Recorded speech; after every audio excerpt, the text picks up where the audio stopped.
jump up, people, are you ready? Windies in the land, just put up your hand. It's time to... Hello, everyone, and welcome again to On Tour. It's a cricket program where we look back at the West Indies versus South Africa series. It's test number 2, day number 1, back at the Darren Sammy National Stadium there in St. Lucia. I'm Barry Wilkinson. Thank you so much for joining us. Well, the West Indies had a bit of deja vu at the toss in terms of a decision to make. They won the toss again, and unlike the first test when they decided to bat first, this time they decided to field first. Let's have a look at the scorecard and see how things went after day 1. South Africa, 218 for 5. Kind of a rain-truncated day. It was an attritional day as well. But the captain, Dean Elgar, led them with the 77. And Quinton de Kock, again, he's unbeaten on 59, a very strong charge. South Africa's batting was built around 2 half-century partnerships. Kyle Verreynne, he made 27. He put on 87 with Dean Elgar. And then Dean Elgar and Quinton de Kock, they put on 79. De Kock, they, like I said, 59, not out. They scored initially 37 for 3. South Africa were in early trouble, but then they went to 124 for 4. And then from 124 for 4 to 203 for 5. Shannon Gabriel, the only change in the West Indies team, he came back, looked to be back with a bang, but he only got 2 for 47. Jaden Seals, 1 for 28, and Kemar Roach, 1 for 33. Of course, this is so far. So then let's go to our high-powered panel, led, of course, by the former Test captain and very good Guyana batsman. I'm talking about Sir Clive Lloyd. We also have Johnny Barron, our BBC International commentator and correspondent, and Tino Bess, the smiling man, of course, the former Barbados and West Indies pacer. So Clive, 218 for 5. How do you read it after day 1? Well, I think the West Indies did well quite early. They made some inroads, but it's quite obvious that our bowling lacked some penetration. And you have to give credit to South Africa. The captain settled down, batted extremely well, and they've now gotten out of trouble. But I think if the West Indies had that penetration, they would have made some early inroads into the middle order. But that wasn't to be. So it's still very interesting at the moment. It all depends on how well they bowl tomorrow. But I must say, they looked a little bit tired, our bowlers. Tino, is that something that you would agree with? I mean, fast bowling is your thing. The West Indies did going with Gabriel. They would have dropped to Rakeem Cornwall to add that penetration. But Sir Clive doesn't think that the bowling looked penetrative. How would you respond to that? Well, to be honest, I just still think there's a place for Azari Joseph. I'm not sure how good he's bowling in that to impress the bowling coach, Roddy Eswick. But I wouldn't have gone in with Jaden Seals, beg your pardon. I would have gone in with Azari Joseph. F. Shannon is coming back in as the senior bowler in terms of getting the most wickets at that venue. I had to find room for Azari Joseph, who was arguably one of our quicker bowlers on that surface. And I think they didn't look too bad today, Barry. I just felt, as Sir Clive said, they weren't penetrated enough with getting that early, getting South Africa down 5 or 6 wickets by tea. I thought that the surface was conducive for it, but I just thought that West Indies went away from their plans somewhat today, and South Africa batted beautifully. And I want to be balanced, Johnny Barron. 218 for 5. You think that it's even Stevens? How would South Africa take that after being inserted on that pitch there in St. Lucia? I feel South Africa are ahead, to be perfectly honest. I think they've had a really good first day. And what's been really impressive, actually, is that I think in St. Lucia, it's very much a new ball surface. You need to do the damage in that first 50 overs. The West Indies in that first test were knocked over in 40 overs. They were knocked over in 63 overs. On both occasions, when South Africa got to the 50-over mark in this series, they've been 4 wickets down. I think that's a really, really big factor for them. That middle session, when they bear in mind they went into lunch at 44 for 1, South Africa could have got themselves into real trouble in that middle session. But the fact they batted it out with just the 1 wicket loss, I think has set up this position. Be interesting to see, to be honest, how it goes with the new ball tomorrow morning. There could be another clatter of wickets. But already 218 plus looks a pretty competitive total for South Africa, I feel. All right. Before we get into the day, we want to first of all pay respects and a bit of a tribute to Craig Brathwaite, the West Indies captain. You would have recognized that the West Indies players on day one wore black armbands, and that is because on Friday morning, Craig Brathwaite's grandmother, Lucille Stanton, actually passed away in Bridgetown, Barbados. Craig, we do have, of course, we send you our sympathies, and we do hope and pray that things will work out for you and your family at this difficult time. You know, I remember Alzarri Joseph, his mother, passed away in the morning of the test match in Antigua, and, you know, he actually still played. So, Craig, we really do hope that you can press on in a very difficult time. Now, as we look at the day's play, I'm going to go back to the man in the middle, Dean Elgar, left-handed batsman, captain, and I'm talking about you, Johnny Barron. What is Dean Elgar's strength? 77 from 238 minutes of batting, and he only struck 8 fours. How do you assess his knock? I think it was exceptional. I think you know, the first session is so critical once you've lost the toss here, and surviving that first session and getting through into the afternoon. And that's exactly what Dean Elgar did. The West Indies had the bit between their teeth this morning, and I thought bowled superbly, reducing South Africa to 37 for 3. But Dean Elgar, he played and missed on numerous occasions, but he rode it out. And that's the thing in international cricket, especially as a left-hander. If you can ride out those difficult sessions, he set himself up beautifully for the afternoon. He's a classy bat. He averages 40 in Test cricket, and that knock was a real captain's knock. He led from the front. He was superb. Would you agree with that, Sir Clive Lloyd? He's a left-hander like yourself. Well, you don't have to say much about that. He's good. He's left-handed. The point is, he's really batted extremely well. He held the side together when things were, you know, when they were losing wickets. And that's the way you have to play. This is Test cricket. It tests your skill. And he showed excellent skills. But the point is, too, you have to look at where the West Indies, we've given away over 40 extras. You cannot do that in a Test match or a one-day for that matter.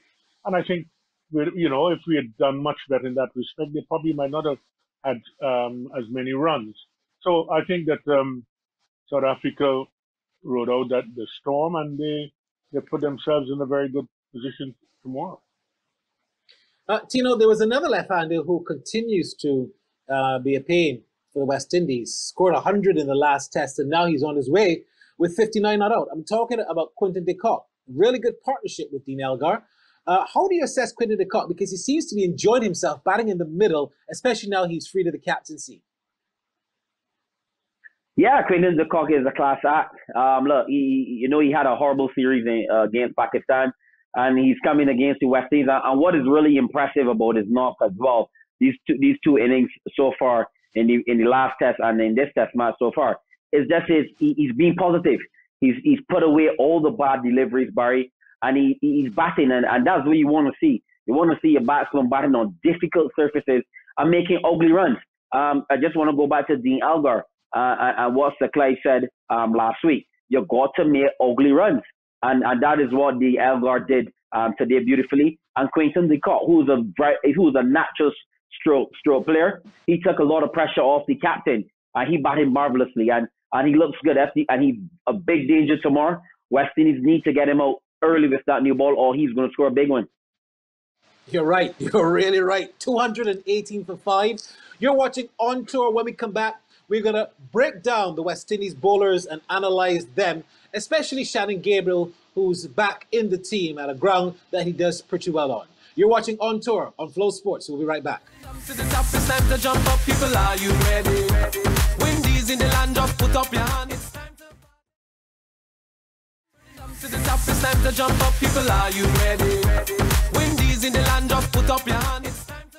Welcome back to On Tour. We're going to be having a restart hopefully soon. It's been raining a little bit in St. Lucia, but we hope that the rain subsides and cricket will start on time.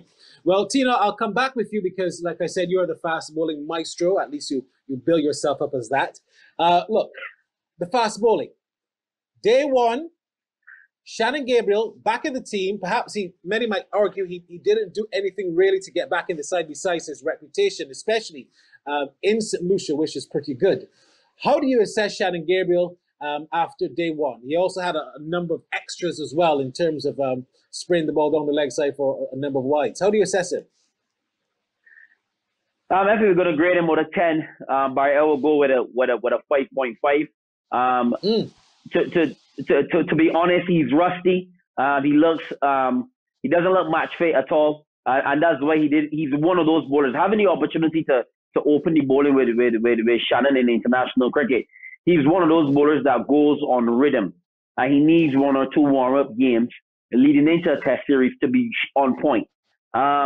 You can see that he's short of work, bowling the ball down the leg side, bowling some balls, and the 2 wickets that he got. I mean, they weren't the best deliveries that he have ever bowled, but he is grateful, and that would give him the confidence as well, Barry, as a bowler. Even though you might not have 1 or 2 games under your belt leading into a test match, you still want to get wickets because it helps with your confidence. So I hope tomorrow when he gets the opportunity to bowl, Barry, he pick up some more wickets and it continue to build his confidence for not only in the rest of this game but the series coming up right after this. So, Clive, Jayden Seales, a lot has been made of him. He had to come through 3 wickets in his first test. And then they decided to keep the faith with him. Tina was alluding to the fact that Alzarri Joseph, he doesn't know how well he's been bowling in the nets. But many people on social media, many fans and many cricket groups believe that Alzarri Joseph is being hard done. They stuck with Seales. How does Seales bowl? And would you have continued with Seales, or would you have been given Alzarri Joseph this test match to play? Your thoughts, Sir Clive Lloyd. Well, the point is, if you look at it, the guy got 3 wickets and, or 4 wickets, I think, in the test. So it's very difficult to sort of say you want to leave him out. But I really find it very strange. And I think in the future, we must find a place for Alzarri Joseph. He's the guy that we need to really, his bowling has boom. He's aggressive. And that's what we need, an aggressive fast bowler. Shannon he didn't bowl as aggressive as he should in this test because he, as our young man just said, he's a rhythm bowler. He's like Walsh and Andy Roberts. They have to get games. They have to play games to get their rhythm going. They can't just go into a test match like that. And he's coming off and on and so on. So it really, it doesn't all go well for the West Indies when the opposition sees your fastest bowler is in and out. Is he injured? So I would have thought that a young guy like Alzarri would have given you a lot more overs and with a lot more venom. And I think the time has come where we have to find a place for him. Johnny Barron, do you agree with that? And also, your thoughts on Kemar Roach as we continue to analyse the fast bowlers? Yeah, it's a tricky one. I thought Jayden Seales was exceptional in that first test. I guess the question is, with the amount of lack of first-class cricket that he's played, back-to-back test matches is tough. But of course, the last game finished in 3 days, so he's worthy of a run-out. Shannon Gabriel coming back into the side. Great record at St Lucia, of course. Man of the match a couple of games ago. But he looked, as everybody's alluded to, a bit short of a gallop. He would have been crying into his pillow not to play in that first test because that looked even livelier. But Alzarri Joseph, I think, is an exceptional talent, and he's played really well in his test career so just far. I think in the last couple of years, though, I think his average, has slipped to about 50. I think, with the ball, or 42 or something along those lines. And he'll want to improve on that. But of course, he's got great potential with the bat. As far as Kemar Roach is concerned, I've watched him at close quarters playing for Surrey, working for the BBC over here in the UK. He took 20 wickets at the Kia Oval, which is flat as a pancake. He bowled superbly today. He bowled superbly in the previous test. And he's been well managed by the West Indies. I thought that was a masterstroke, sending him to the UK for a bit of cricket with Surrey. Absolutely brilliant. Tino, the former captain, Jason Holder, continues to be economical, but that strike bowling ability was lacking today. Where did Jason go wrong, in your opinion, on this surface?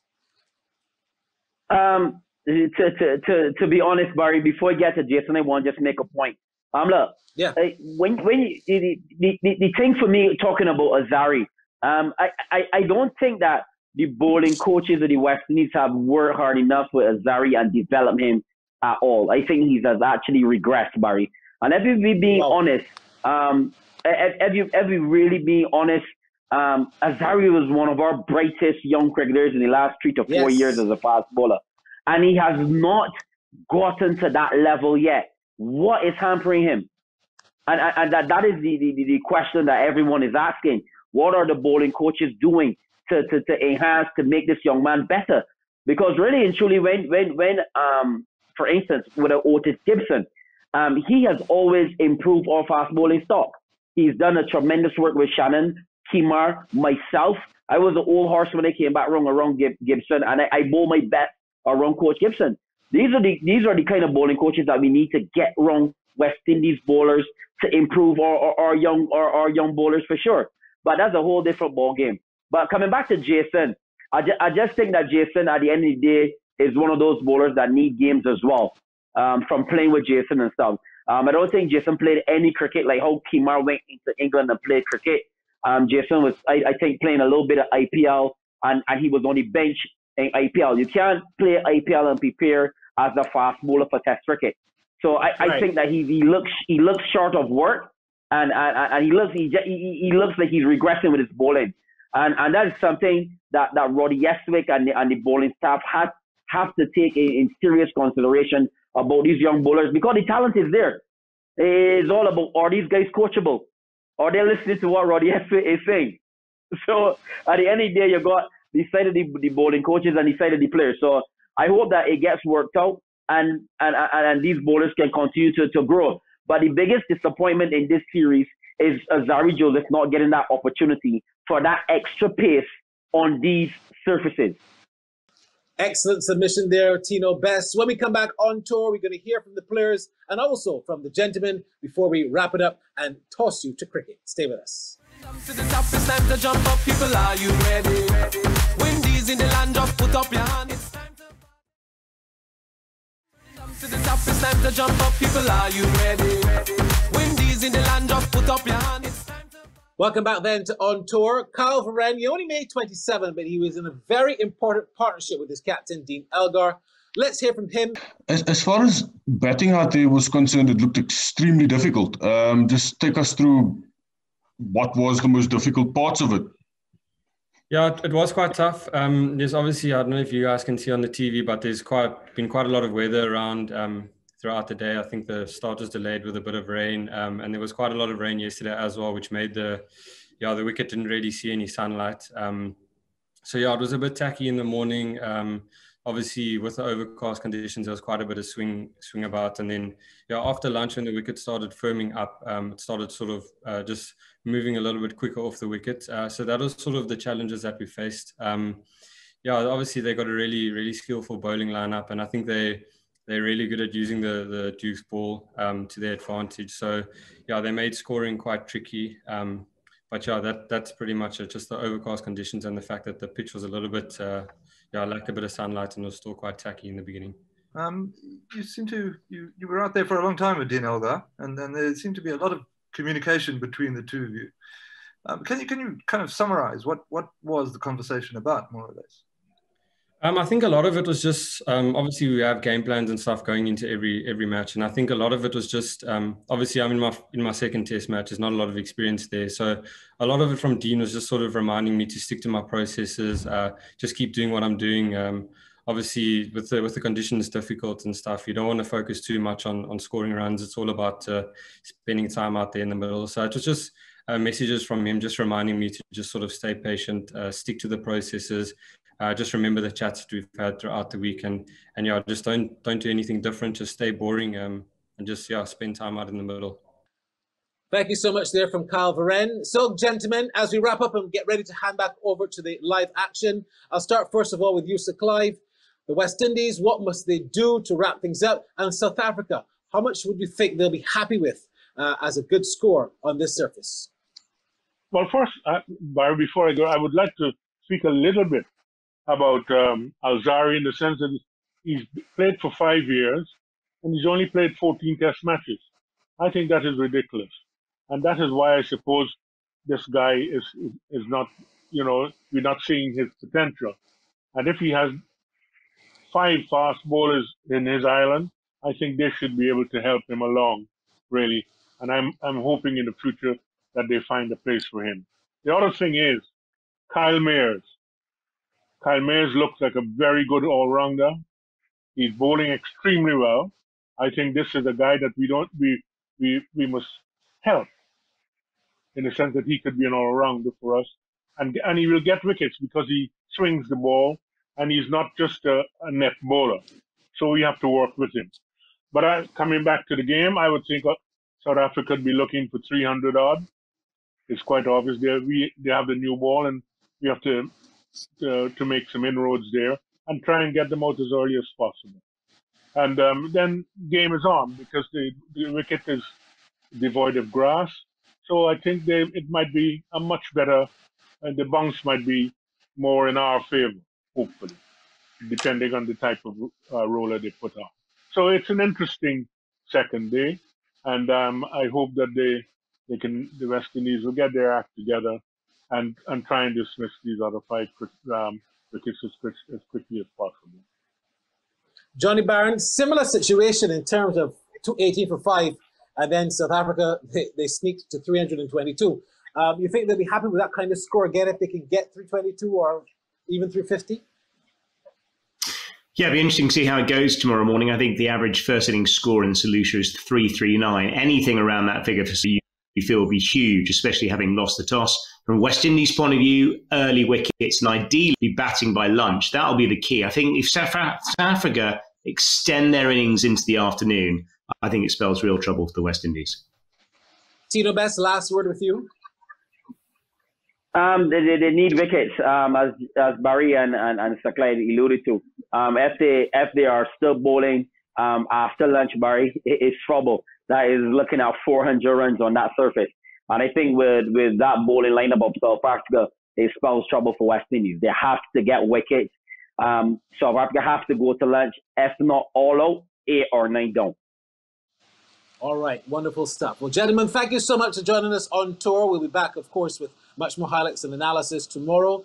But Johnny Barron, Sir Clive Lloyd and Tino Best, we'll wrap it up and hand you back to live action. I'm Barry Wilkinson for On Tour. Until tomorrow, bye-bye for now.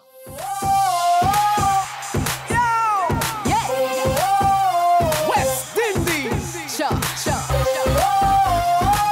We are the West Indies. That's right. We are the West Indies. Turn it up to the top. It's time to jump up. People, are you ready? Windies in the land, just put up your